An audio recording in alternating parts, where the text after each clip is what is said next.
You know about me, you just saw something I did, but I want you to know a little bit about him. So Louis Massiah is a documentary filmmaker and the founder-director of Scribe Video Center here in Philly. Through Scribe, he assists emerging filmmakers in authoring their own stories.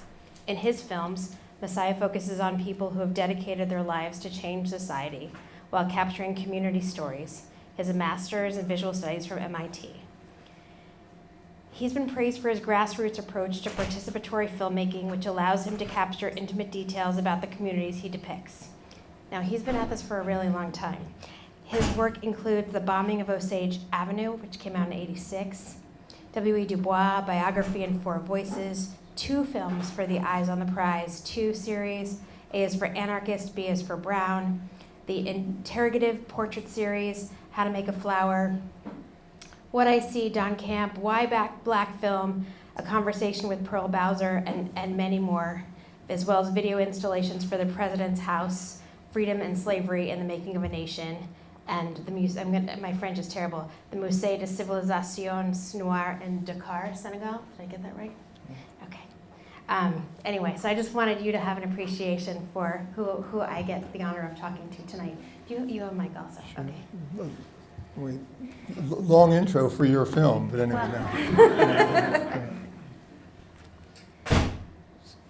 no. Thanks so much, Ilana, for inviting me to share and converse. What's the backstory? Why did you make this film? What led you to the story? Yeah. Well, I grew up about 20 minutes from the park that is now a national park. And when I was growing up, it was already a national park. Can you guys hear me? Everybody hear me? It was already a national park, but it still had like a lot of the detritus of the amusement park. So like the infrastructure, there was like the Art Deco signage, and it said bumper car pavilion and popcorn and cuddle up. Carousel was there. And the shooting gallery, there was roller coaster tracks in the ground. And the National Park Service had put photographs around and like interpretive plaques about the history of the park. And we went often because it was an arts colony and everyone in my family did something different. And it was magical. It was like a place that you could kind of like feel like how much fun people had there,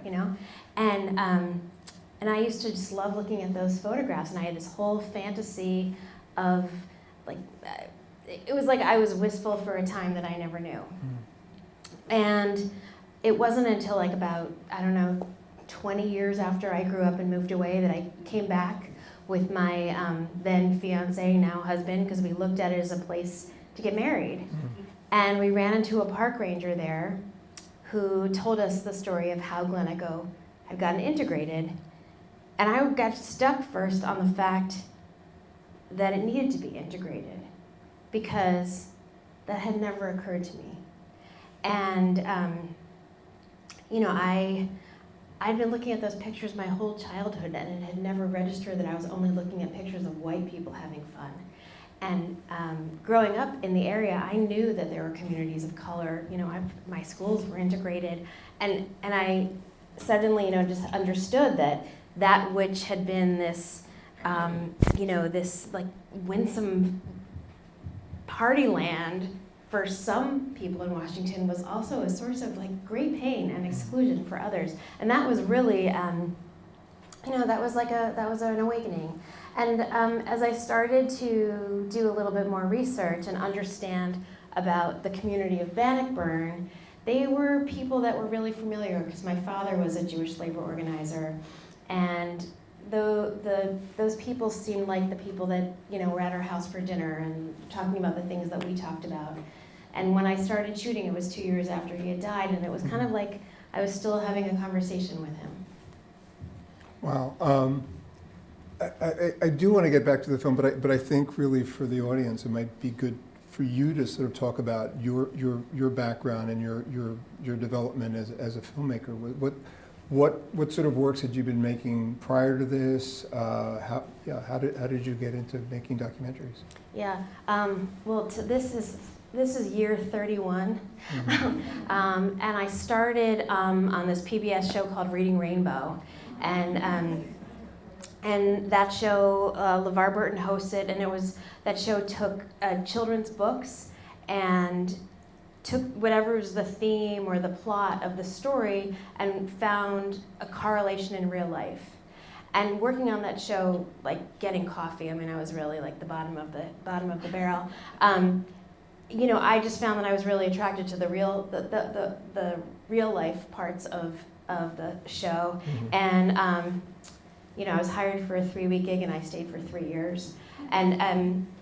And then I just like continued in documentary, and I worked at WNET for a few years, and just sort of like made my way around New York production companies and New York networks, and along the way made a few independent films. And my independent films, I think, I have to sort of, I got this from AI, what they have in common, because I wouldn't have come up with it on my own.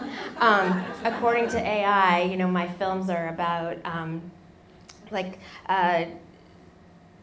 bringing to light the unseen, or the worlds that are in front of us, but that we don't necessarily take time to sort of understand the humanity in them.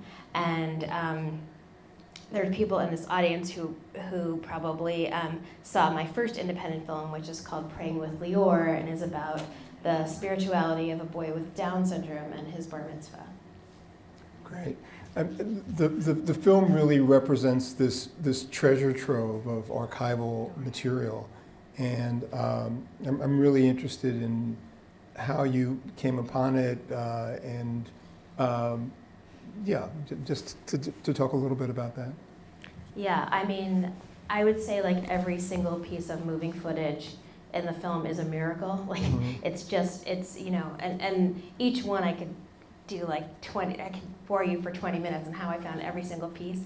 But I'll just tell you my favorite story, which it's hopefully exemplifies a lot of it. But when I started making the film, I didn't have any images of the protests. All I had was an audio recording, which is in the beginning of the film, and it's repeated, and it's the conversation between Francis Collins and Lawrence Henry, where he says, "Can I ask your race? I'm a member of the human race." And that was recorded by a radio reporter named Sam Smith, who had been invited by NAG to come on that day, because they were smart about that. And Sam was there, Sam recorded it, and even though in those days, news footage, radio recordings, they just taped over all of it, unless they knew that it was history and somebody might want it in the future, they just taped over it all. But even then, that recording was so overt, like the conspicuousness and ridiculousness and ugliness of the racism was so present that Sam saved that recording. And he donated it to the National Park Service. So they gave it to me. And when I started working on the film, I'm like pretty anal about research, especially like there were no primary texts to find, or nobody had written about this, So I started by calling everybody that I could find, and that was like a couple years of this person told me a rumor about this person, about this person, about this person, and I talked to about 150 people who had been there. Many of them had been children. And so one woman, her mother was Esther Delaplane's best friend, and her mother had long died, and we talked. And then 3 years later, she kept my number, thank God. She found, she was going through a box that had been in her parents' basement, and at the bottom of the box there was like a little yellow Kodachrome box. And so she called me up and she said, do you want it? It says Glen Echo 1960. And I was like, yeah, But I didn't know what was on it. It could have been Glen Echo 1960, somebody's birthday party. And I also had no funding at that point. So, I couldn't just send it to Color Lab and hope there was something on it. So I bought a projector on eBay, a Super 8 projector on eBay for $35. And then I watched a YouTube video of somebody explaining how you use it. And then I set the projector up in my office, which is on the 3rd floor of my house. I took something down off the wall in order to project it up there. And and from the 3rd frame, I saw that it was the protest, and I literally fell on the floor. And then I jumped up and turned it off because I realized, that could catch fire. Old film is made out of chemicals that, are very flammable. Anyway, so I turned it off, and then, with my credit card, I sent it to Color Lab. And what came back was, about like 2.5 minutes of footage that was shot over a few days of the protests. And it was only like 5 years after that, maybe, that we're in the edit room, and this protest took 10 weeks, 7 days a week, from like 3 in the afternoon till 11 at night. So what is that, like 8 times 7, 560 hours of protesting. Well, it turned out that Polly's father was filming at the exact moment that Sam Smith was recording the conversation between Lawrence Henry and Francis Collins, and it synced. Because the footage of that time was all home movie was silent, right? And it synced. And I would have preferred to have him move be in a different angle when he was shooting, but still, and those two things, the audio and that film had been separated by 2,000 miles for more than 60 years. Wow. So, that's what I mean. It was just all incredible. I don't want to say it's like just luck, but a lot of luck.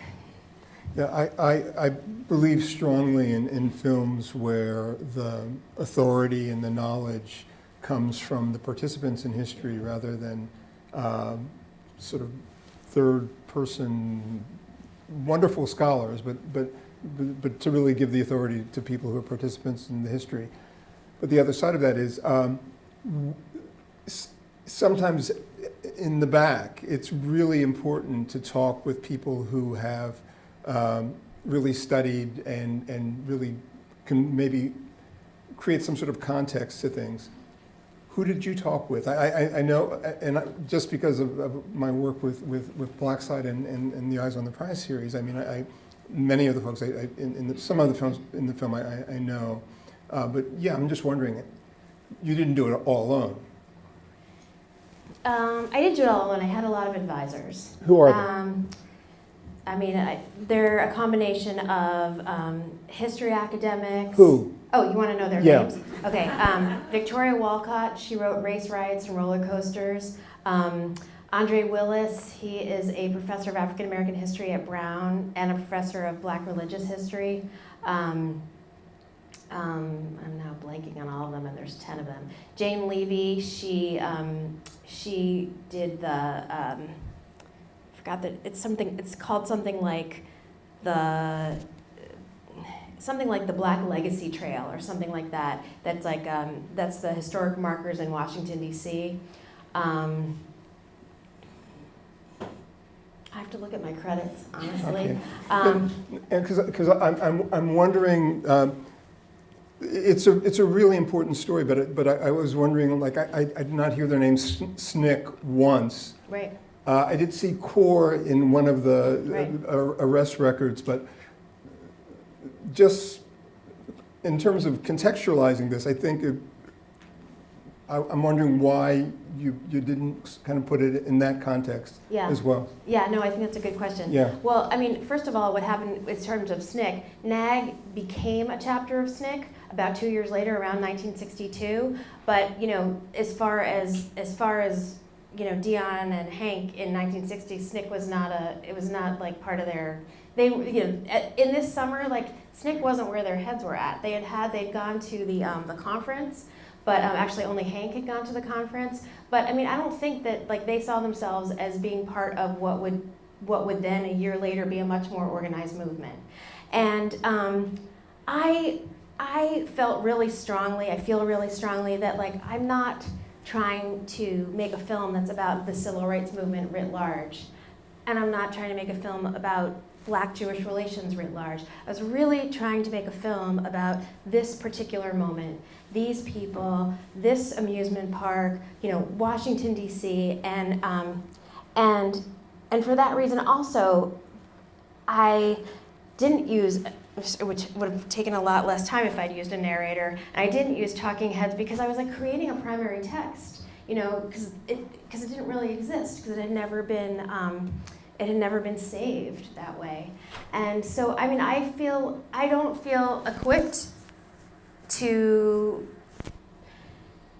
to tell you this is the importance of this in history. I really hope that the academics will take it and use it that way. I hope that the viewers will do the work to do it that way. I just really wanted to deliver what it felt like to be there, to be alive in 1960, and to be a part of this experience. And that was kind of like, that was the God that I served the whole filmmaking process. But also I have to say is that, even my advisors, or even like Sam Pollard, for example, who's an African-American filmmaker who makes a lot of incredible civil rights films. He was like, how come I didn't know about this?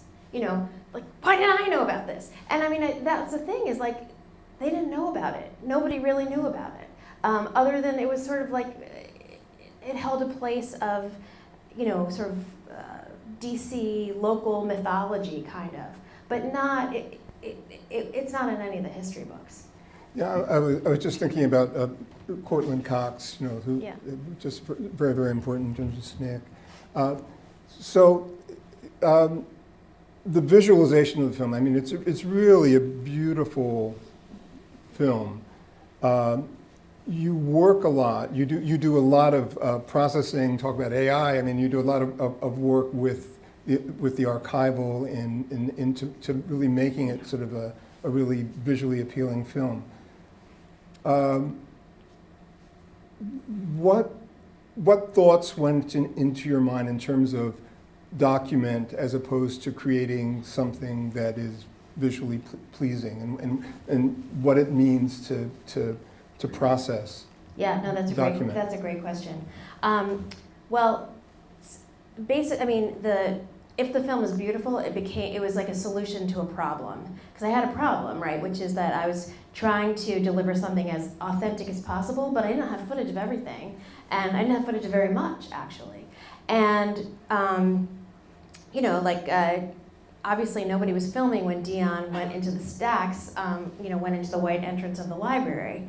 But I didn't want to take the viewer out of that moment, but I also didn't want to play a trick on anybody and like use other footage. And I'm not really comfortable with recreations. And so I wanted to signal to the audience, like, this is where poetic license is taking place. This is maybe what it felt like. This is what the library could have looked like, but this is not necessarily the library. And it's really obvious because it doesn't, because the footage is treated. And so I also was trying to come up with a visual style that would represent memory. And, I feel like memory was my frenemy. the whole filmmaking process. It was my friend, but it was also my enemy because it's not reliable. And so, I think that it's just so slippery, and anytime that I could only count on somebody's recollections to prove that something happened, it didn't make it into the film because I couldn't verify it.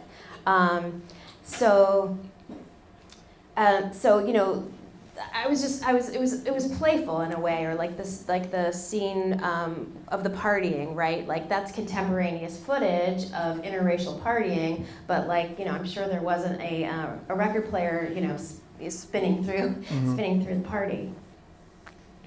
And one other kind of element, it really was the music. What were your thoughts in terms of how the film was scored and the choices of how you use music? Yeah, thank you.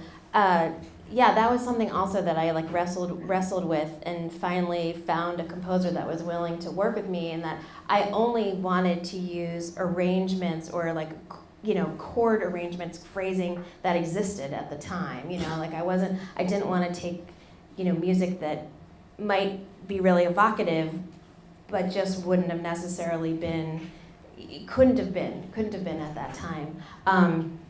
So my composer, who I think is extremely talented, his name is Adam Dorn, and his father was Joel Dorn, who was one of the major R&B producers. So Adam was sort of really steeped in all kinds of American music, and especially in black music. I was always thinking about what would this community have been listening to? What would have been the score in Tina's household? the Bannockburn score, which is like totally inspired by David Brubeck, like that's what was in my house all the time. That was my dad's, that was the soundtrack to my dad's life. So yeah, that was, and same thing I think also like with like the fonts and the color palette and all of that was, was a color palette and fonts that existed in 1960.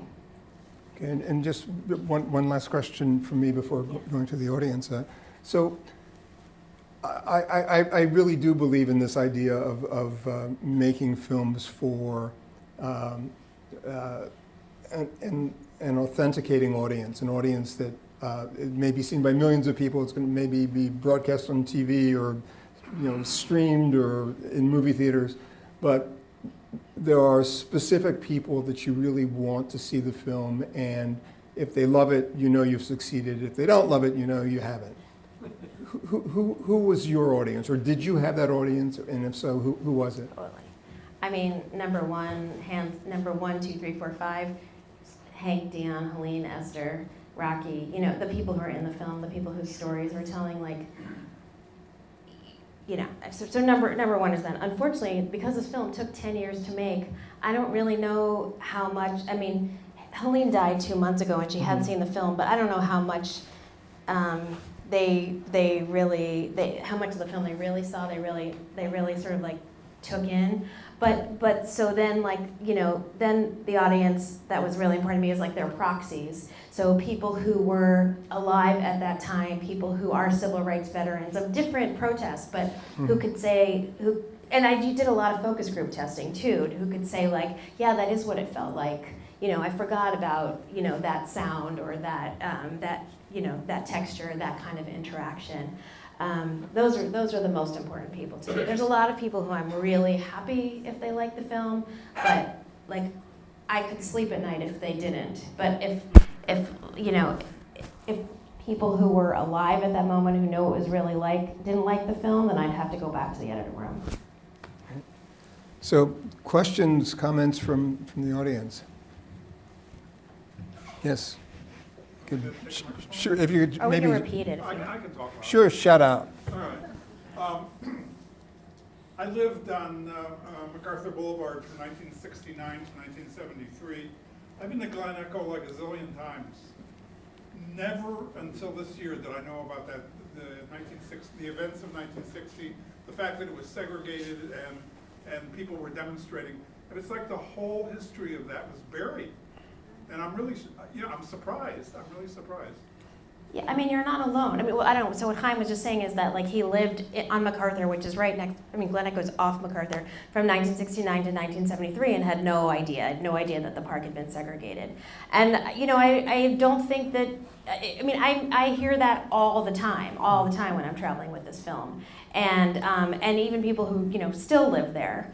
And some of that, I can't lay the blame entirely, but some of that is the National Park Service did not put up any displays about this. There were lots of displays about its history originally as a Chautauqua or when, a particular roller coaster was put, but that was not part of the park's lore, at least by the National Park Service. And it was only about maybe 8 years ago that a plaque finally got put up. And now there's also, there's a photograph and there's also a rock with a sign on it. But now actually the park was really cooperative. Well, not the National Park Service, but the partnership, which is a nonprofit that administers the park, was really cooperative with the film. And they are, they're developing curriculum around it. They want it to be a stop on civil rights tours. The whole DC area has been incredibly embracing of the film, and I've been showing it at high schools, and the Montgomery County City Council is showing it tomorrow, to all the city council people. But yeah, I don't think that's unique to this protest. I think that the Black experience in America has been completely, squashed, erased, whatever, and that's a really complicated thing to unpack as to why. But yeah, I think you're not unique in not knowing about it.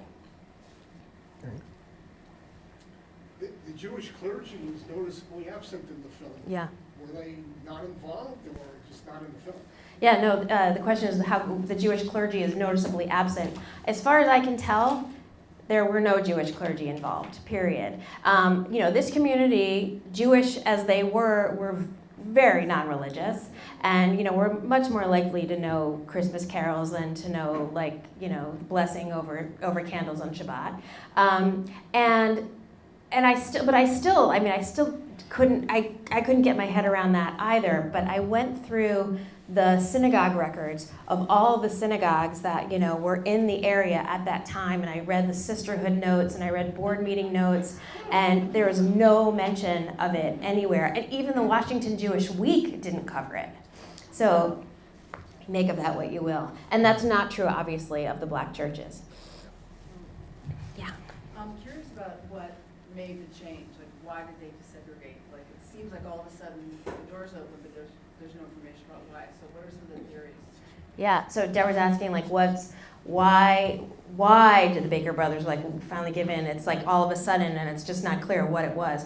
You know what? I don't know. And,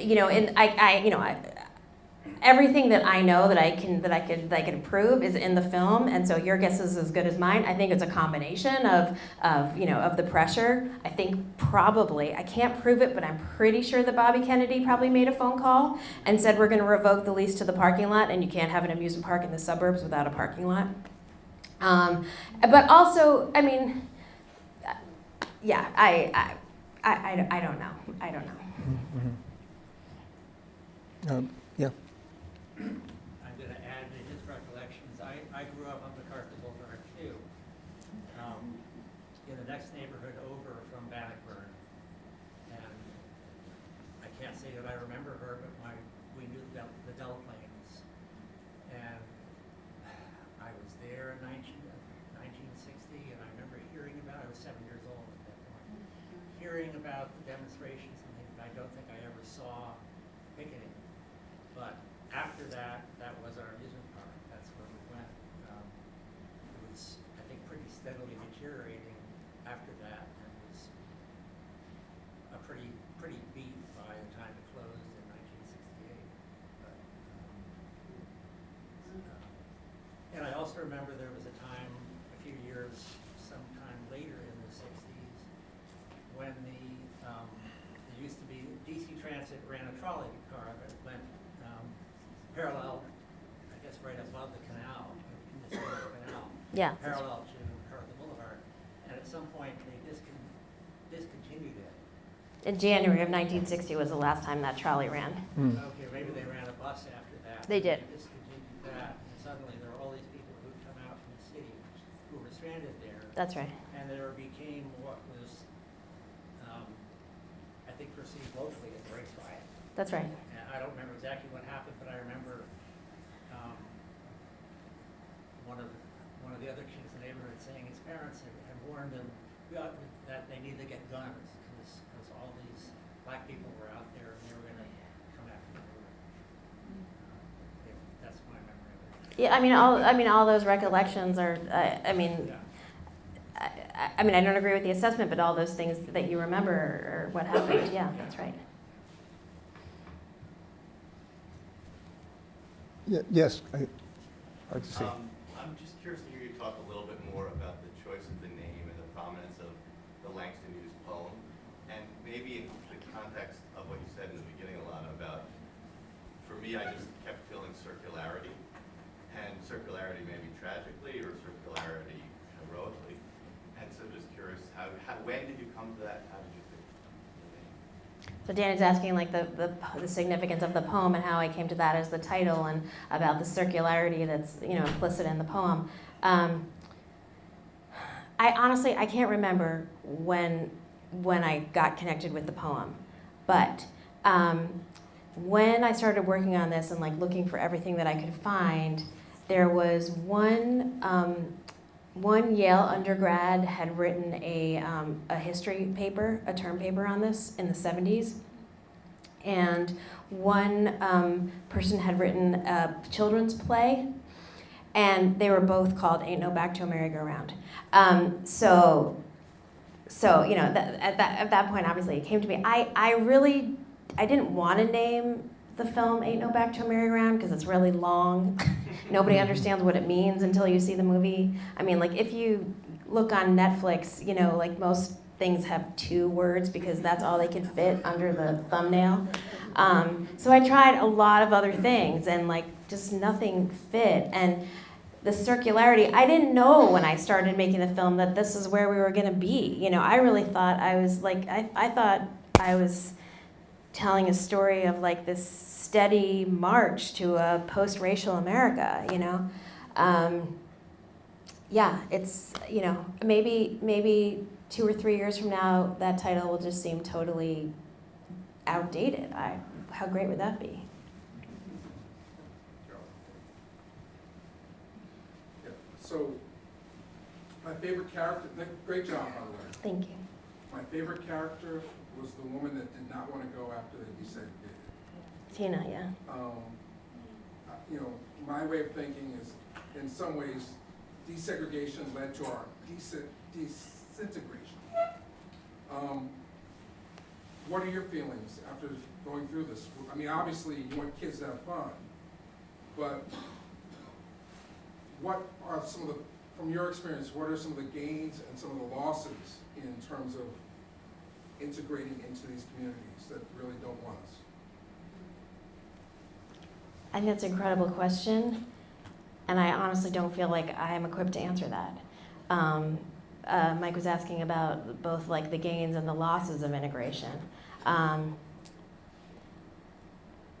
mean, I can postulate, but I have no more expertise than any other person on the street about that. I mean, I can tell you about what I have learned from Tina, and I can tell you what I've learned from Helene, but I can't tell you about, like, the world writ large.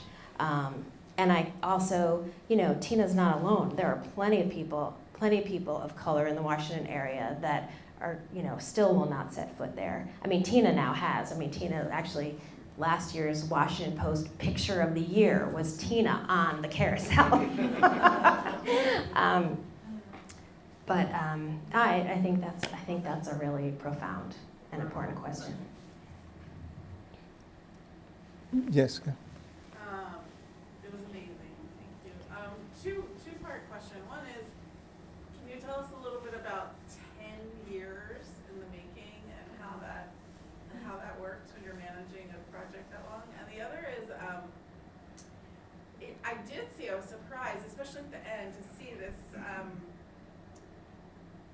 really, I guess, pro statement about the relationship between blacks and Jews.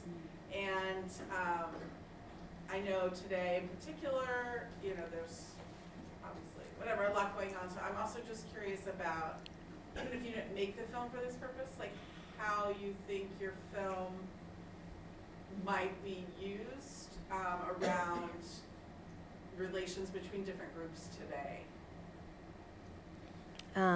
There's a lot in that question. So the first part of it was about talking about just what is it like to work on a project for 10 years? I mean, I don't recommend it. I mean, it wasn't the plan, you know. It just how long it took. And, you know, some of that is because it was an independent film, you know, I was mostly working alone, you know, and except for, like, you know, eventually, I mean, if the film is any good, honestly, it's because of my editor, Sandra Christie, and just the collaboration with her. She's African American, and she has worked on a lot of civil rights films, and she's really brilliant. But, you know, if I'd had a big staff, it would have only taken 8 years. Or, you know, if I had a deadline, if I was making it for HBO and they said it's got to be on whatever, February 24th, 2018, then maybe I would have finished it, but I wouldn't like it as much. Before you answer the second part of the Yeah. question, I think there are huge advantages for taking 10 years. 100%. You find footage, you learn about the subject, you develop an analysis. There's a complexity that can happen that would not have happened if you made it in 18 months, give yourself a break. I mean, there are good things. I mean, trying to turn out, a 90-minute film to fill up somebody's broadcast time, it's not, to me, an intelligent way to make a film. So 10 years is not a bad thing. Go ahead. Thank you. No, I appreciate that, and I think you're absolutely right. And yeah, I mean, but it's also like a great luxury. It's a great privilege, and you can only do that if you are fundraising constantly and you're not paying yourself. But yeah, I mean, the beautiful part about it is I got to try everything. I was constantly experimenting, and now I'm working on the cut down of the film, just like a 52, 53-minute version for classrooms. And it's hard, it's really hard. But at the same time, I know it doesn't work to tell this part first, So that isn't gonna take 10 years. That will hopefully just take 2 or 3 months. Yeah, so the second part of your question was how can the film be used in order to do some work today in terms of fracture between the Black and Jewish communities.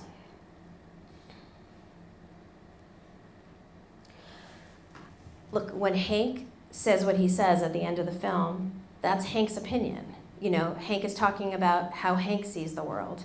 And sure, there are other people who feel that way too, but Hank is not speaking for the entire Black community, and the same way that the Baker brothers do not represent the entirety of the Jewish community either. And so I guess if there's something useful here, it's about piercing the fabric of identity politics and not seeing people for being, you are this or you are that, or if you vote this way, or if you spend your money on this, or if you're this color skin, or if you're this religion. That I think, I think we have to see people as individuals, and the things that happened on that picket line, because they had the luxury, or not luxury, but they had time to just spend hours and hours being together and talking together. They were able to get to know each other in a way that's really difficult now. And, I was thinking about how it was illegal in 1960 in this privately owned amusement park for Black and white children to swim together in the same pool. And yet, these people who had never had any meaningful interactions with somebody of the other race were able to spend time talking together and talking for hours and hours and hours. And today, it's legal for us to swim in the same swimming pool, but it's really hard to find people to have those kinds of conversations, because of identity politics. So I guess the takeaway is, I don't know. I don't think that I don't think change will come from legislation, or change will come from one-off, shared potlucks, or whatever. I think it's going to come from just individuals knowing each other and spending time together and recognizing, who each other is, and caring about each other, and Helene doing this with her friend Dion, and Dion doing this with his friend Esther. I don't know if that's exactly what you were going for, but. Yeah, thank you. Great. Any other comments, questions? Oh, I just wanted to say there's a clipboard that's going around if people are interested in finding out about additional screenings, or friends or family in other parts of the country. That's our mailing list, and we'll put you on the mailing list. Oh, and also, my husband is selling merch, which is, so when the lights come up, there's t-shirts and notebooks and stickers. Is there a website? Oh yeah, there's a website. Thank you. I did not plant you. Thank you. It's ain'tnoback.com without the apostrophe, just ain'tnoback.com, and that lists all the screenings, and that you can also buy merch on that site. But also, if you wanted to find out about things, or you have questions that you didn't feel like you could ask tonight, the contact goes right to me. Thank you. Thanks.